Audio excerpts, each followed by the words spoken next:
Hi everyone.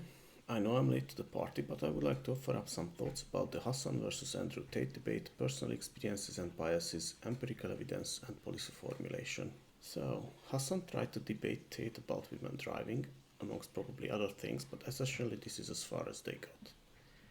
I listened to the debate and my first thoughts were that they were not really discussing the same topic. My charitable interpretation of Tate's position is that he lives his life according to his personal experience and wonders why Hasan tries to convince him to live it according to an internet study.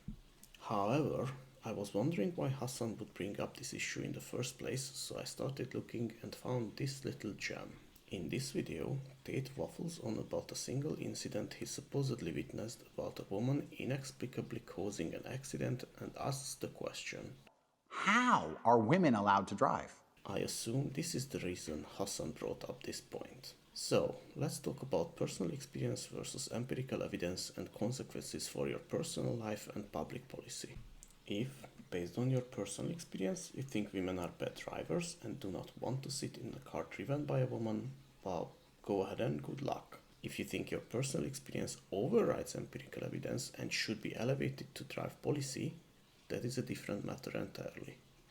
If you do not understand how these are different, you most likely should not be a public figure. In the debate, Hasan was desperately trying to get Tate to follow some sort of actual thought process to see where it leads instead of jumping to conclusions instinctually. Let's see what kind of steps could Hasan have guided Tate through to be able to arrive to some sensible conclusion.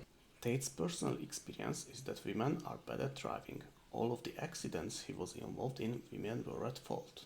Is that actually true? Maybe he was the one at fault for some of those accidents, but he projects that onto the women.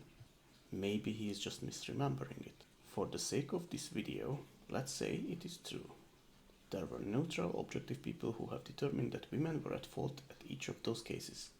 Then the next question is his personal experience representative of all the accidents in the world, or is Hasan correct in saying that it is just a statistical anomaly? Here, Hasan brings up that insurance companies who have a vested interest in knowing this have overwhelmingly found that women are more careful drivers. I will take some side notes here as Hasan is not entirely correct here.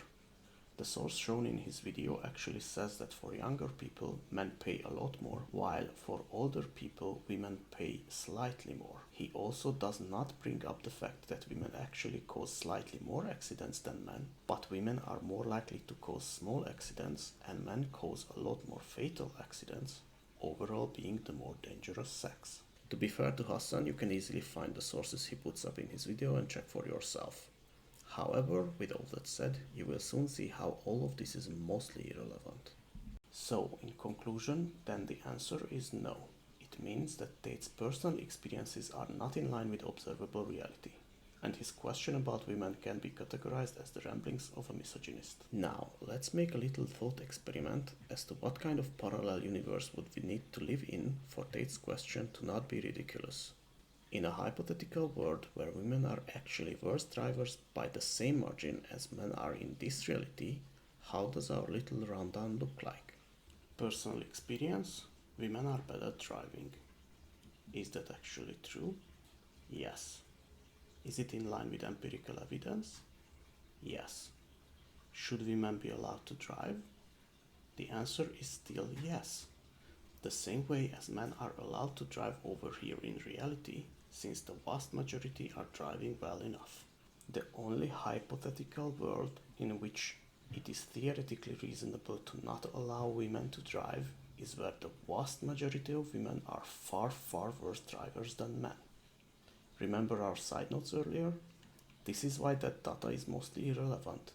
The differences between the sexes are nowhere near big enough to justify legal discrimination in driving rights, independent of which sex are the safer drivers. So, Andrew, in the tiny chance that you are listening, my dude, the reason women are allowed to drive is because we do not live in either your head or any of the hypothetical worlds we just discussed.